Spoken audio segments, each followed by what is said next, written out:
नमस्कार, मैं शिक्षा मिश्रा मध्य प्रदेश के सुप्रभात न्यूज में आपका स्वागत करती हूँ।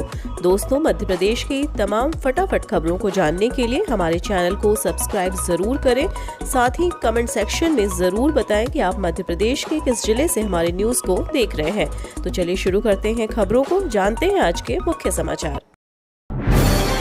मध्य प्रदेश में चरणोई भूमि विकास मिशन का होगा गठन, खाली भूमि पर चारा उगाएगा बोर्ड।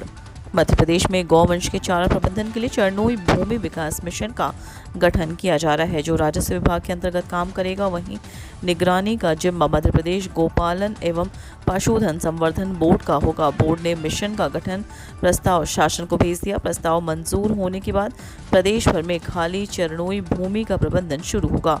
बोर्ड इस भूमि पर चारा उगाएगा और प्रदेश के 2200 गौशालाओं को देगा। शिक्षक दिवस पर शिवराज सरकार की इस योजना का शुभारंभ, स्टूडेंट्स को होगा लाभ। मध्य प्रदेश की शिवराज सरकार ने आज शिक्षक दिवस के मौके पर चैंपियन 19 योजना का शुभारंभ किया। योजना की शुरुआत करते हुए जनजातीय कार्य विभाग के आयुक्त संजय सिंह ने कहा कि शासकीय स्कूलों में पढ़ने वाले बहुत से प्रतिभाशाली बच्चे मार्गदर्शन और कोचिंग के अभाव में IIT और NIT जैसी प्रतियोगी परीक्षाओं को पास नहीं कर पाते। इस कमी को दूर करने के लिए चैंपियन 90 योजना प्रारंभ की जा रही है। उन्होंने कहा कि यह एक सुअवसर है जिससे बच्चे अपने सपनों को साकार कर सकते हैं। MBA, BEd और सोशल वर्क PG कोर्स की प्रवेश परीक्षा 12 सितंबर को। स्नातक पाठ्यक्रम के बाद अब कॉमन यूनिवर्सिटी एंट्रेंस टेस्ट में स्नातकोत्तर पाठ्यक्रम में प्रवेश परीक्षा को लेकर गड़बड़ियां थम नहीं रही हैं। होने वाली परीक्षा में 3 PG कोर्स के प्रश्न पत्र आगे बढ़ाए हैं।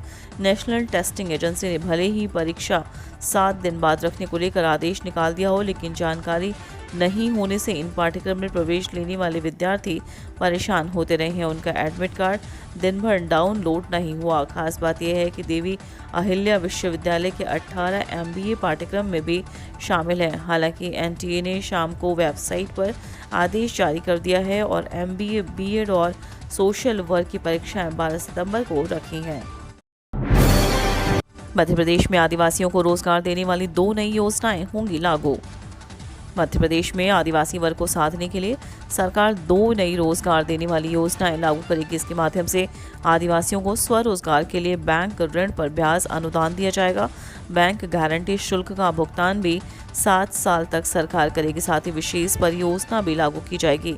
इसमें स्वरोजगार, कौशल उन्नयन, नवाचार से संबंधित परियोजनाओं के लिए वित्तीय व्यवस्था की जाएगी। इस संबंधित प्रस्ताव लेकर मुख्यमंत्री शिवराज सिंह चौहान की अध्यक्षता में प्रस्तावित कैबिनेट में अंतिम निर्णय के लिए रखा जाएगा। वहीं 1 साल से कम अवधि की लीज एग्रीमेंट पर अब 500 रुपये शुल्क लगेगा। इसके लिए विधानसभा में संशोधन विधेयक प्रस्तुत किया जाएगा। MP के शहर में सड़क का चौड़ीकरण 222 करोड़ रुपए में होगा, लेकिन बिना पार्किंग इंतजाम। कोलार रोड 6 लेन प्रोजेक्ट के तहत जहां अतिरिक्त 2 लेन रोड बनना है, इस समय वहां आसपास के दुकानदार और ग्राहकों और वाहनों की पार्किंग हो रही है। कहीं ऐसा न हो कि आमजन की सुविधा के नाम पर 22 करोड़ रुपए की बड़ी राशि खर्च कर PWD यहां पर रोड बनाए और यहां दुकानदार सहित ग्राहकों के वाहन खड़े होना शुरू हो जाएं। मध्य प्रदेश में पोषण आहार में बड़ा घोटाला आया सामने। बाइक, ऑटो के नंबर पर बनाए गए ट्रकों के बिल। मध्य प्रदेश के अकाउंटेंट जनरल के 36 पन्नों की एक गोपनीय रिपोर्ट ने महिला बाल विकास विभाग में बड़ा घोटाला उजागर किया है। इस रिपोर्ट में सामने आया है कि करोड़ों का कई किलो वजनी पोषण आहार कागजों में ट्रक पर आया, लेकिन जांच में वो मोटरसाइकिल, ऑटो पर दिखाया गया है। रिपोर्ट के मुताबिक लाखों ऐसे बच्चे हैं जो स्कूल नहीं जाते, उनके नाम पर भी करोड़ों रुपए का राशन बांट दिया गया है। मध्य प्रदेश में टेक होम राशन पर महालेखाकार ने उठाया सवाल। 110 करोड़ रुपए का गोलमाल। परिवहन में ट्रकों के नंबर गलत मिले। 10,176 टन पोषण आहार ना गोदाम में मिला, ना उसके परिवहन के प्रमाण मिले। बिजली व कच्चे माल की खपत में भी अंतर। 38,304 टन पोषण आहार के नमूनों की स्वतंत्रता एजेंसी से जांच ही नहीं कराई गई। मध्य प्रदेश में स्कूल छोड़ने वाली किशोरी बालिका, गर्भवती और धात्री माताओं के साथ 3 साल तक के बच्चों को आंगनबाड़ी से दिए जाने वाले टेक होम राशन में बहुत बड़ी गड़बड़ी सामने आई है। महालेखाकार ने इस मुख्य सचिव इकबाल सिंह को भेजी 36 पेज की रिपोर्ट में 110 करोड़ के गोलमाल का आरोप लगाया है। राजपथ का नाम बदलेगी मोदी सरकार, सेंट्रल विस्टा को भी कहा जाएगा कर्तव्य पथ। मोदी सरकार की ड्रीम प्रोजेक्ट सेंट्रल विस्टा तैयार है। इस बीच समाचार एजेंसी ANI ने सूत्रों के हवाले से बड़ी खबर जारी की है। इसके मुताबिक भारत सरकार ने नई दिल्ली के ऐतिहासिक राजपथ का नाम बदलने का फैसला किया है। औपचारिक ऐलान जल्द दिया जाएगा। राजपथ के साथ ही समूचे सेंट्रल विस्टा लॉन को कर्तव्य पथ के नाम से जाना जाएगा। इससे पहले दिन में देश को मध्य दिल्ली में बने 3 किलोमीटर लंबे सेंट्रल विस्टा एवेन्यू की पहली झलक देखने को मिली है। करीब 8 महीनों की देरी के बाद एवेन्यू अंततः जनता के लिए खुलने जा रहा है। एवेन्यू की अद्भुत तस्वीरें अब जनता के सामने आ चुकी हैं। पीएम मोदी का बड़ा ऐलान। पीएम श्री योजना के तहत देश भर के 14,500 बनाए जाएंगे मॉडल। शिक्षक दिवस के मौके पर प्रधानमंत्री नरेंद्र मोदी ने बड़ा ऐलान किया है। पीएम मोदी ने ट्वीट कर जानकारी दी कि प्रधानमंत्री स्कूल फॉर राइजिंग इंडिया योजना के तहत देश भर के 14,500 स्कूलों का कायाकल्प किया जाएगा।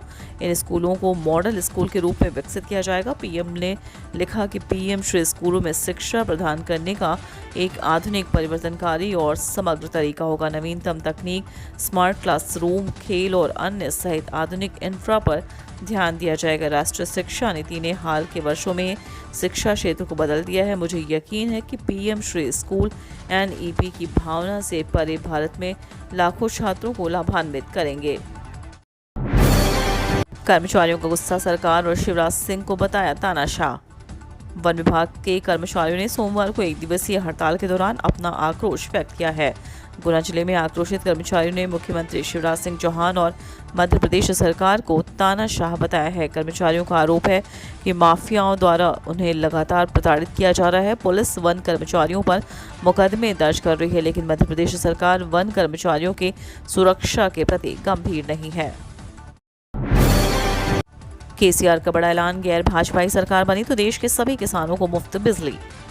अगले लोकसभा चुनाव में विपक्षी दलों को एकजुट करने की कोशिश में जुटे तेलंगाना के मुख्यमंत्री KC राव ने बड़ा ऐलान किया है। निजामाबाद के जिले में एक रैली को संबोधित करते हुए KCR ने कहा कि यदि 2024 में केंद्र में गैर भाजपाई सरकार बनी तो देश के सभी किसानों को मुफ्त बिजली दी जाएगी। विपक्ष को एकजुट करने के लिए KCR लगातार कवायद कर रहा है।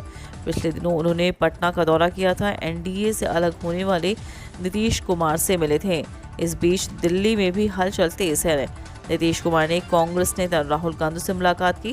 नीतीश ने एक बार फिर दोहराया कि प्रधानमंत्री पद का उम्मीदवार बनने की कोई उनकी लालसा नहीं है। वे चाहते हैं कि विपक्ष एकजुट हो। मध्य प्रदेश हाईकोर्ट के आदेश से विवादित संपत्तियों को मनमाने ढंग से हड़पने पर लगा अंकुश। मध्य प्रदेश हाईकोर्ट ने एक ऐसा आदेश पारित किया है जो संबंधित पक्षकारों के साथ साथ प्रदेश ही नहीं बल्कि देश भर के सभी विवादित संपत्तियों के मामले में नज़ीर की तरह लागू होगा। यही वजह है कि इस आदेश की सत्यापित प्रतियां हासिल करने की होड़ मच गई है। संबंधित वकीलों से कई इसी तरह के पीड़ित संपर्क साधने लगे हैं। उनको भरोसा हो गया है कि अब उनकी विवादित संपत्ति मनमाने तरीके से हड़पी नहीं जा सकेगी जब तक कानूनी रूप से अंतिम निर्णय नहीं हो जाता। बीच में खुर्द बुर्द करने की साजिश नाकाम होगी। इससे कानून का राज्य कायम होगा, निरंकुश तरीका समाप्त हो जाएगा। इससे पूर्व निरंकुश तरीके से संपत्ति को एक के बाद एक बेचकर कानूनी का मखौल उड़ाया जाता था, लेकिन अब ऐसा नहीं होगा। मध्य प्रदेश के रामपायली में बनेगा RSS के प्रथम सर्ग संघचालक डॉक्टर हेडगेवार की याद में स्मारक। मध्य प्रदेश के बालाघाट जिले के रामपायली में मध्य प्रदेश सरकार राष्ट्रीय स्वयंसेवक संघ के प्रथम सर संघचालक डॉक्टर केशव बलिराम हेडगेवार की याद में एक स्मारक बनवाएगी। रामपायली डॉक्टर हेडगेवार की कर्मभूमि रही है। रामपायली के याद में एक स्मारक बनवाएगी।